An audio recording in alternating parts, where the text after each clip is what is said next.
শিক্ষার্থীরা অর্থনীতি ক্লাসে তোমাদেরকে স্বাগতম। আমরা একটা খুব খারাপ সময়ের মধ্যে দিয়ে যাচ্ছি। তোমরা জানো করোনার প্রকোপ অনেকটাই বেড়ে গেছে। তোমরা স্বাস্থ্যবিধি মেনে চলবে, যতদূর সম্ভব বাসায় থাকবে, আর অবশ্যই মাস্ক পরবে। আজ আমরা পড়ব ডিগ্রি দ্বিতীয় বর্ষের সামষ্টিক অর্থনীতি নিয়ে। আজ আমরা খুব গুরুত্বপূর্ণ একটা বিষয় নিয়ে আলোচনা করব, সেটা হলো মুদ্রাস্ফীতির ফাঁক বা ইনফ্লেশন গ্যাপ। এটা খুবই ইম্পর্ট্যান্ট একটা প্রশ্ন। আমরা আজ মুদ্রাস্ফীতির ফাঁক নিয়ে আলোচনা করব। সাধারণত পূর্ণ নিয়োগ আয় স্তরের পরে যদি সামগ্রিক ব্যয় সামগ্রিক যোগানের থেকে বেশি হয়ে যায়, তাহলে সেই অতিরিক্ত পরিমাণকেই বলা হবে মুদ্রাস্ফীতির ফাঁক। সাধারণত পূর্ণ নিয়োগ আয় স্তরে পরে যদি সামগ্রিক ব্যয় সামগ্রিক যোগানের থেকে বেশি হয়, সেই অতিরিক্ত পরিমাণকেই বলা হবে মুদ্রাস্ফীতির ফাঁক। পূর্ণ নিয়োগ স্তরে যদি সামগ্রিক চাহিদা সামগ্রিক যোগানকে অতিক্রম করে, তাহলে মুদ্রাস্ফীতির ফাঁক সৃষ্টি হয়। তোমরা একটু খেয়াল করে শোনো। পূর্ণ নিয়োগ স্তরে যদি সামগ্রিক চাহিদা সামগ্রিক যোগানকে অতিক্রম করে, তাহলে মুদ্রাস্ফীতির ফাঁক সৃষ্টি হয়। সামগ্রিক, তাহলে তিনটা বিষয় এখানে। একটা হলো যে পূর্ণ নিয়োগ স্তরে, সাধারণত পূর্ণ নিয়োগ স্তরের পরেই কিন্তু মুদ্রাস্ফীতি দেখা যায়। তাই বলা হয় যে পূর্ণ নিয়োগ স্তরে যদি সামগ্রিক চাহিদা সামগ্রিক যোগানকে অতিক্রম করে, তাহলে মুদ্রাস্ফীতির ফাঁক সৃষ্টি হয়। নীতিগতভাবে মুদ্রাস্ফীতির ফাঁক অর্থনীতিতে খুবই গুরুত্বপূর্ণ একটি ধারণা। সাধারণত অর্থনীতিতে সকল সম্পদের পূর্ণ ব্যবহার হওয়াকে পূর্ণ নিয়োগ বলা হয়। সাধারণত অর্থনীতিতে সকল সম্পদের পূর্ণ ব্যবহার হওয়াকে পূর্ণ নিয়োগ বলা হয়। এরপরে যদি ব্যয় বৃদ্ধি পায় বা চাহিদা বৃদ্ধি পায়, তাহলে রাজস্ব নীতির মাধ্যমে মুদ্রাস্ফীতির ফাঁক দূর করা যায়। সাধারণত পূর্ণ নিয়োগ স্তরে মুদ্রাস্ফীতি দেখা যায়। পূর্ণ নিয়োগ স্তরে পরেই মুদ্রাস্ফীতির উদ্ভব হয়। তবে কোনো ক্ষেত্রে পূর্ণ নিয়োগের আগেও এই অবস্থা দেখা যেতে পারে। সাধারণত পূর্ণ নিয়োগের পরেই মুদ্রাস্ফীতির ফাঁক দেখা যায়, তবে কিছু ক্ষেত্রে এর পূর্বেও এই অবস্থা দেখা যেতে পারে। বিখ্যাত অধ্যাপক অর্থনীতিবিদ কেইনস বলেছেন যে the general theory of employment, interest and money গ্রন্থে তিনি অপূর্ণ নিয়োগ সম্পর্কে ধারণা দেন। অপূর্ণ নিয়োগের কারণ এবং তার প্রতিকার সম্পর্কেও বিভিন্ন দিক নির্দেশনা দেন। পরে তার প্রণীত 1940 সালে how to pay for the war গ্রন্থে তিনি মুদ্রাস্ফীতির ফাঁক সম্পর্কে ধারণা দেন।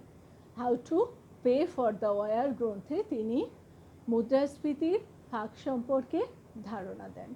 তিনি পূর্ণ নিয়োগের পর থেকেই যাত্রা শুরু করেন, অর্থাৎ অপূর্ণ নিয়োগের পরের অবস্থা কি হবে সে সম্পর্কে তিনি ধারণা দেন। তার মতে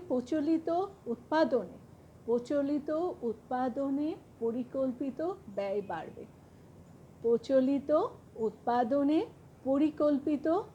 বাড়বে। এবং মুদ্রাস্ফীতির ফাঁক দেখা দেবে।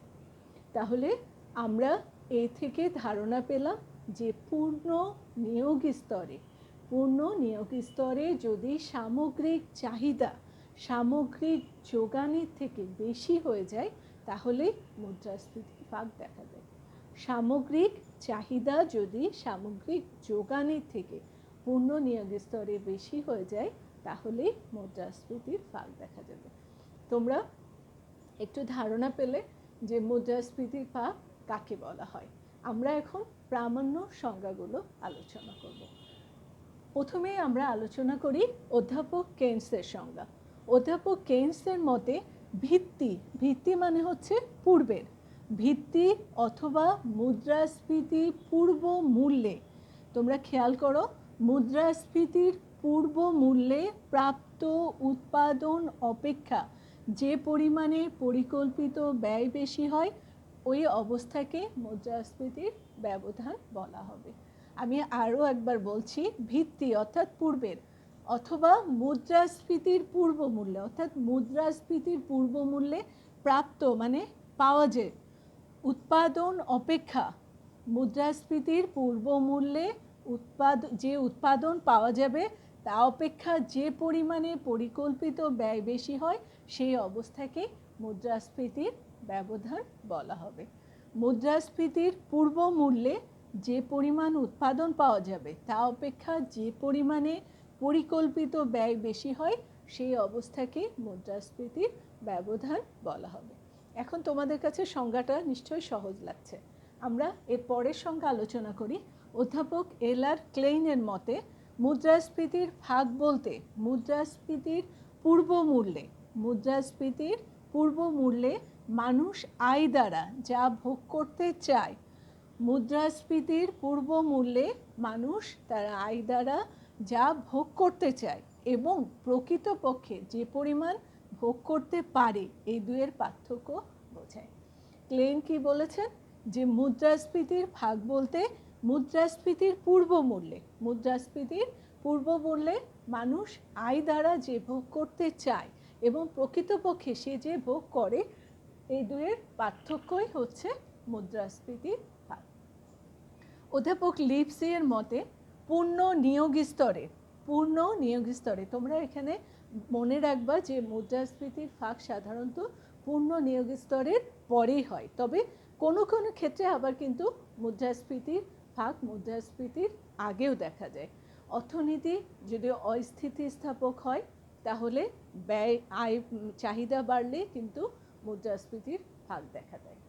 আমরা অধ্যাপক লিপসি এর সংজ্ঞাটা দেখব এখন। পূর্ণ নিয়োগ স্তরের আয়ের পরে যদি সামগ্রিক ব্যয় সামগ্রিক যোগানের চেয়ে বেশি হয়, তাহলে সেই পরিমাণই হবে মুদ্রাস্ফীতির ব্যবধান।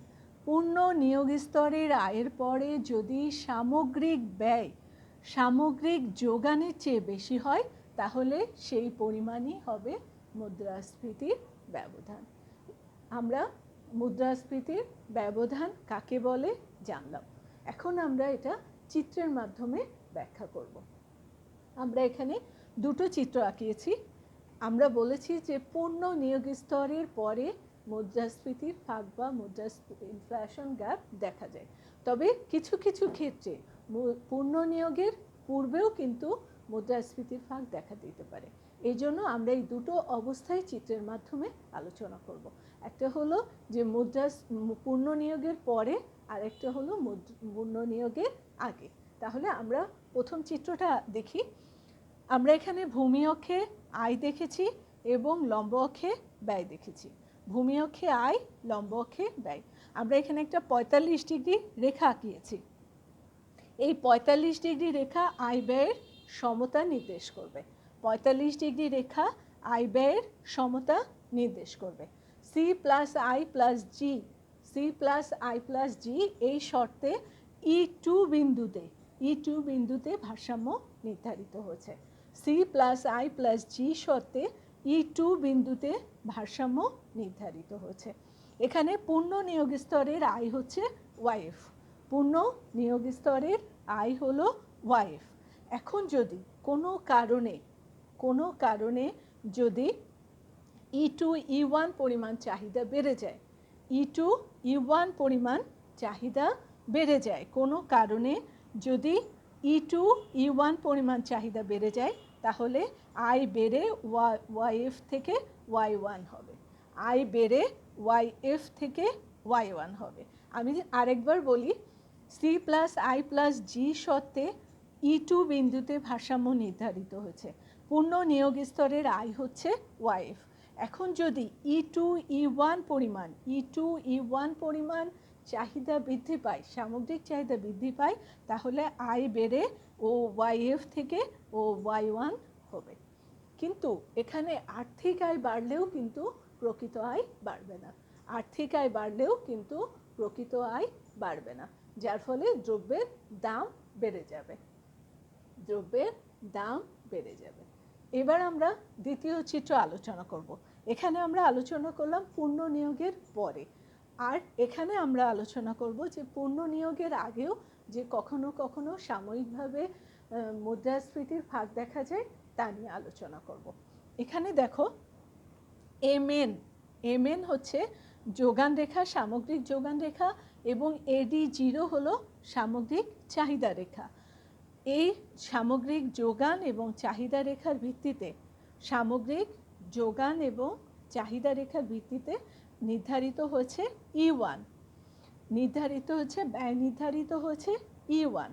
এখন যদি আমরা ধরে নিচ্ছি যে অর্থনীতি সার্বিকভাবে স্থিতিস্থাপক হয়, এস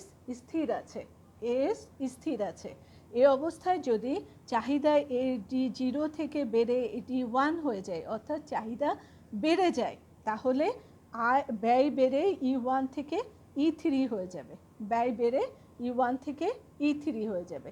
এই E1 E3 হলো মুদ্রাস্ফীতির ভাগ, এই E1 E3 হলো মুদ্রাস্ফীতির ভাগ।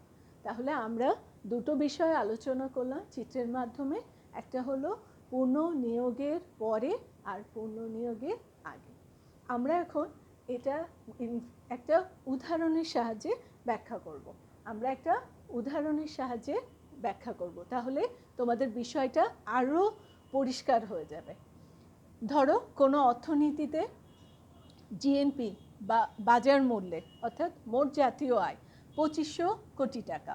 কোনো অর্থনীতিতে মোট জাতীয় আয় হচ্ছে 2500 কোটি টাকা, এর মধ্যে কর হলো 600 কোটি টাকা, ফলে ব্যয়যোগ্য আয় হলো 2500 থেকে আমরা 600 বিয়োগ দিলাম, 1900 কোটি টাকা হচ্ছে ব্যয়যোগ্য আয়। ব্যয়যোগ্য আয় বলতে আমরা কি বুঝি, যে আয় থেকে সরকারি কর বাদ দিয়ে যা থাকে সেটাকে আমরা বলি ব্যয়যোগ্য আয়। তাহলে জিএনপি হলো 2500 কোটি টাকা, কর 600, এটাকে বিয়োগ করে ব্যয়যোগ্য আয় হলো 1900 কোটি টাকা। এবার দেখো মুদ্রাস্ফীতির পূর্বের জিএনপি, মুদ্রাস্ফীতি হওয়ার আগের জাতীয় আয় হচ্ছে 2000 কোটি টাকা। সরকার যুদ্ধ বাবদ ব্যয় করে 800 কোটি টাকা। এই দুটোতে আমরা বিয়োগ করলাম মুদ্রাস্ফীতির পূর্বে সামগ্রিক যোগান। মুদ্রাস্ফীতির পূর্বে সামগ্রিক যোগান 2000 থেকে 800 বিয়োগ দিলাম আমরা 1200 কোটি টাকা। মুদ্রাস্ফীতির পূর্বের সামগ্রিক যোগান, মুদ্রাস্ফীতির পূর্বের সামগ্রিক যোগান হলো 1200 কোটি টাকা। এখানে মুদ্রাস্ফীতির ব্যবধান হবে ব্যয়যোগ্য আয় থেকে মুদ্রাস্ফীতির পূর্বের সামগ্রিক যোগানকে বিয়োগ দিলেই আমরা মুদ্রাস্ফীতির ব্যবধান পেয়ে যাব। ব্যবধান হবে এখানে 1900 কোটি টাকা বিয়োগ 1200 কোটি টাকা সমান সমান 700 কোটি টাকা। এই 700 কোটি টাকাই হলো মুদ্রাস্ফীতির ব্যবধান। এই 700 কোটি টাকা মুদ্রাস্ফীতির ব্যবধান। আমরা মুদ্রাস্ফীতির ব্যবধানের সংজ্ঞা পড়লাম, চিত্রের সাহায্যে ব্যাখ্যা করলাম এবং উদাহরণ দিলাম। আজ এ পর্যন্তই। তোমরা ভালো থাকো, সুস্থ থাকো সেই কামনা করি।